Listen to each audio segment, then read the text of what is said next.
ನಮಸ್ಕಾರ ಎಲ್ಲರಿಗೂ ಹೆಂಗಿದ್ದೀರಾ? ಅದು ಮತ್ತೆ ಏನಾಯ್ತಪ್ಪ ಅಂದರೆ ಇದು ಪ್ಯಾಂಟು ಭಾರಿ ಉದ್ದ ಆಗೋದು, ನೆಲ ನೆಕ್ಕದು.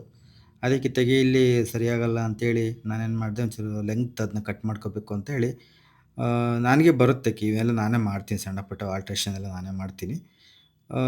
ಏನಪ್ಪ ಅಂದರೆ ಮಷೀನ್ ಇಲ್ಲ ಅಷ್ಟೇ ಮಷೀನಲ್ಲೂ ಹೊಲಿಯೋದು ಬರುತ್ತೆ. ಆದರೆ ಏನು ಡ್ರೆಸ್ಸು, ಪ್ಯಾಂಟು, ಅಂಗಿ ಇಂಥವೆಲ್ಲ ಹೊಲಿಯಲ್ಲ. ಆಲ್ಟ್ರೇಷನ್ ವರ್ಕ್ ಎಲ್ಲ ಮಾಡ್ತೀನಿ ನಾನು. ಹಂಗಾಗಿ ನನಗೆ ಇದು ಅಂದರೆ ನಾನು ಇಲ್ಲಿ ಹೋಗೇನು ಕಲ್ತಿದ್ದಲ್ಲ. ಹಾಗೆ ನೋಡಿ ಮಾಡಿ ಕಲ್ತಿದ್ದು. ಈಗ ಪ್ಯಾಂಟ್ ಉದ್ದ ಆಗ್ತಿರೋದ್ರಿಂದ ನೋಡಿ ನಾನು ಹೆಂಗೆ ತೋರಿಸ್ತೀನಿ, ಹಿಂಗೆ ಕಟ್ ಮಾಡಿ ಮಾಡ್ಕೊಳ್ಳೋದ್ರಿಂದ ಜೀನ್ಸ್ ಪ್ಯಾಂಟಿಂದು ಒರಿಜಿನಲ್ ಲುಕ್ ಹಂಗೆ ಇರುತ್ತೆ. ಆಯಿತಾ? ಅದು ಗೊತ್ತೇ ಆಗೋದಿಲ್ಲ ಅದು ಕೈಯಲ್ಲಿ ಮಾಡಿರೋದು ಅಂತೇಳಿ. ಅಷ್ಟು ಚೆನ್ನಾಗಿರುತ್ತೆ. ಅಷ್ಟೇ ಬಿಗಿ ಇರುತ್ತೆ. ನೀವು ಬೇಕಾದ್ರೆ ಮಷೀನ್ ಹೊಲಿಗೆ ಕಿತ್ತೋಗ್ಬೋದು. ಆದರೆ ಈ ಕೈಯಾಗೆ ಹಾಕಿರ್ತೀವಿ ಇದು ಹೊಲಿಗೆಗಳು, ಇವು ಎಷ್ಟು ವರ್ಷ ಆದರೂ ಕಿತ್ತೋಗೋದಿಲ್ಲ. ಅಷ್ಟು ಬಿಗಿ ಮೇಲೆ ಕೂತಿರ್ತವೆ. ಹಿಂಗೆ ಕಟ್ ಮಾಡ್ಕೋಬೇಕು. ನಮ್ಗೆ ಎಷ್ಟು ಉದ್ದ ಬೇಕೋ ಅಷ್ಟು ಉದ್ದ ಕಟ್ ಮಾಡ್ಕೋಬೇಕು. ಒಂಚೂರು ಕಟ್ ಮಾಡ್ಬೇಕಾದ್ರೆ ಹುಷಾರಾಗಿ ಕಟ್ ಮಾಡ್ಬೇಕಾಗತ್ತೆ. ಯಾಕಂದರೆ ಸೊಟ್ಟ-ಪಟ್ಟ ಆದರೆ, ಉದ್ದ ಆದರೆ ಒಂಥರ ಮತ್ತೆ ಕೆಟ್ಟೋಗ್ಬಿಡ್ತವೆ. ಆಮೇಲೆ ನೀವು ಅನ್ಕೋಬೋದಪ್ಪ ನಾವು ಜೀವನದಾಗ ಅಕ್ಕಿ ಚೀಲ ಹರಿದಿರೋಷ್ಟು ನೀನು ಪ್ಯಾಂಟ್ ಹರಿದಿದ್ದೀನೋ ಹೇಳೋ ಅವನೇನೋ ಅವನು ಅಲ್ಲಾಗೆ ಸಿಗ್ದು ಹೋಗಿತ್ತು ಇವತ್ತು. ನಮಗೆ ಗೊತ್ತಿಲ್ಲದೆ ಅನ್ಬೋದು. ನಮ್ಮವೇ ಪ್ಯಾಂಟ್ ಆದರೆ ಒಂಚೂರು ಹೆಚ್ಚು ಕಡಿಮೆ ಆದ್ರತ್ತ ಎಲ್ಲರ ಮೂಲೆಗೆ ತೂರಿಸಿ ಹಂಗೆ ಅದನ್ನ ಮಣ್ಣು ಮಾಡಿಬಿಡ್ಬೋದತ್ತ. ಆದರೆ ಯಾರನ್ನ ತಮ್ಮರವೋ, ಅಣ್ಣರವೋ, ಮಕ್ಕಳವೋ ಆಗಿದ್ದರೆ ಅವು ಅದೇ ಹುಡುಕ್ತವೆ ಅಂದ್ರೆ ಏನಾರ ಇಂಥದ್ದೇನಾರು ಇದಾಗ್ಬಿಡ್ತು ಉದ್ದ ಆಗಿ ಕಟ್ ಮಾಡಿ ಕೆಟ್ಟೋಗ್ಬಿಡ್ತು ಅಂತಂದರೆ ಕೊಡೋ ತನಕ ಬಿಡಲ್ಲ ಹಂಗಾಗ್ಬಿಡುತ್ತೆ. ಹಂಗಾಗಿ ನಿಮ್ಗೇನಾರು ಟ್ರೈ ಮಾಡ್ತೀರಿ ಅನ್ನೋದಾದರೆ ಒಂಚೂರು ಹುಷಾರಾಗಿ ಯಾವ್ದಾರು ಹಳೆ ಜೀನ್ಸ್ ಪ್ಯಾಂಟ್ ತೊಗೊಂಡ್ಬೇಕಾದ್ರೆ ನೀವು ನಾನು ಇಲ್ಲೇನು ತೋರಿಸಿದ್ದೀನಿ ಹಿಂಗೆ ಟ್ರೈ ಮಾಡ್ಬೋದು.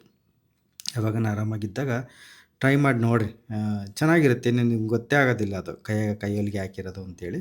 ಕಲಿಬೇಕಪ್ಪ ಇವನ್ನ ನಮಗೇನೋ ನಮ್ಮ ಜೀವನಕ್ಕೆ ಕೆಲವೊಂದು ವಿದ್ಯೆಗಳು ಬೇಕಾಗುತ್ತೆ. ಅವನ್ನ ಕಲಿಬೇಕು. ಕಲಿಯೋದ್ರಿಂದ ಏನು ನಷ್ಟ ಇಲ್ಲ. ಏನಾದ್ರು ಅನುಭವ ಆಪತ್ತು ಅಂದರೆ ನಮಗೆ ಮಾಡ್ಕೋಬೇಕು. ನೋಡ್ರಿ ಈಗ ಎಲ್ಲಾರ ಟೈಲರ್ ಹತ್ರ ಹೋಗ್ಬೇಕು ಅಂತಂದರೆ ನಮಗೆ ಟೈಮ್ ಇರಲ್ಲ, ಆಫೀಸ್‌ಗೆ ಹೋಗ್ತೀವಿ.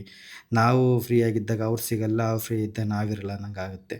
ಹಂಗಾಗಿ ಇಂಥವೇನಾರು ಹಿಂಗೆ ಕಲ್ತ್ಕೊಂಡಿದ್ರೆ ನಾವೇ ಮಾಡಿಕೊಂಡು ಏನೋ ಒಂಥರ ಖುಷಿ. ಇಂಥ ಕೆಲ್ಸಗಳು ಮಾಡ್ಬೇಕಾದ್ರೆ ತಲೆಗೇನು ಯೋಚನೆಗಳು ಬರಲ್ಲ. ಮನಸ್ಸು ಕೂಡ ಆರಾಮಾಗಿರುತ್ತೆ. ಖುಷಿಯಾಗಿ ಮಾಡ್ಕೋಬೋದು. ಆ ಕಲ್ತಿದ್ದು ಕೂಡ ಖುಷಿಯಾಗುತ್ತೆ. ಕೆಲವ್ರು ಭಾಳ ಜನ ನಾವೇನಾರ ಕಲ್ತ್ವಿ ಅಂದರೆ ನಮಗೆ ಹಚ್ಬಿಡ್ತಾರೆ. ಅಡುಗೆ ಕಲ್ತೀವಿ ಅಂತಂದರೆ ನಮಗೆ ಮಾಡಕ್ಕೆ ಹಚ್ತಾರೆ. ಏನಾರ ಕಲ್ತ್ರೆ ಸಾಕು ನಮಗೆ ಹಚ್ತಾರೆ ಅಂತ ಹೇಳ್ಬೋದು. ಆ ನೆಪಗಳ್ನೆಲ್ಲ ಇಟ್ಕೊಂಡು ನಾವು ಕಲಿದಂಗಿದ್ರೆ ಮುಂದೊಂದು ದಿನ ನಮಗೆ ಕಷ್ಟ ಆಗುತ್ತೆ. ಅವೆಲ್ಲ ಸುಮ್ಮನೆ ಅಷ್ಟೇನೆ.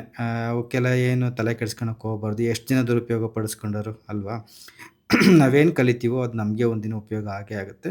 ಕಲಿಯೋ ಆಸಕ್ತಿ ಇರ್ಬೇಕು ಅಷ್ಟೇನೆ. ನೋಡ್ರಿ ನಾನು ಇದನ್ನ ಪ್ಯಾಂಟ್ ರೆಡಿ ಮಾಡ್ಕೊಬಿಟ್ಟು ಏನಿಲ್ಲ ಹಾಕ್ಕೊಂಡು ಜಿಂಗ್ ಜಾಕ್ ಅಂತ ಹೋಗ್ಬಿಡ್ಬೋದಾ? ನೋಡ್ರಿ ಎಷ್ಟು ಚೆನ್ನಾಗಿ ಬಂತು. ಗೊತ್ತೇ ಆಗೋದಿಲ್ಲ ಅದು ಕೈಯಲ್ಲಿ ಮಾಡಿರೋದು ಅಂತೇಳಿ ಅಂತ. ಅದಕ್ಕೆ ನಿಮಗೆ ಹೇಳೋಣ ಅಂತ ಬಂದೆ. ಆದಷ್ಟು ನಾನು ಕರೆಂಟಿಂಗ್ ಕೆಲಸಗಳು, ಇದು ಸಣ್ಣ ಪುಟ್ಟ ಕೆಲಸಗಳು ನಾನೇ ಮಾಡ್ಕೋತೀನಿ. ಸರಿ ಆಯ್ತು ಮುಂದಿನ ವಿಡಿಯೋದಲ್ಲಿ ಸಿಗ್ತೀನಿ. ಟಾಟಾ ಬೈ ಬಾಯ್.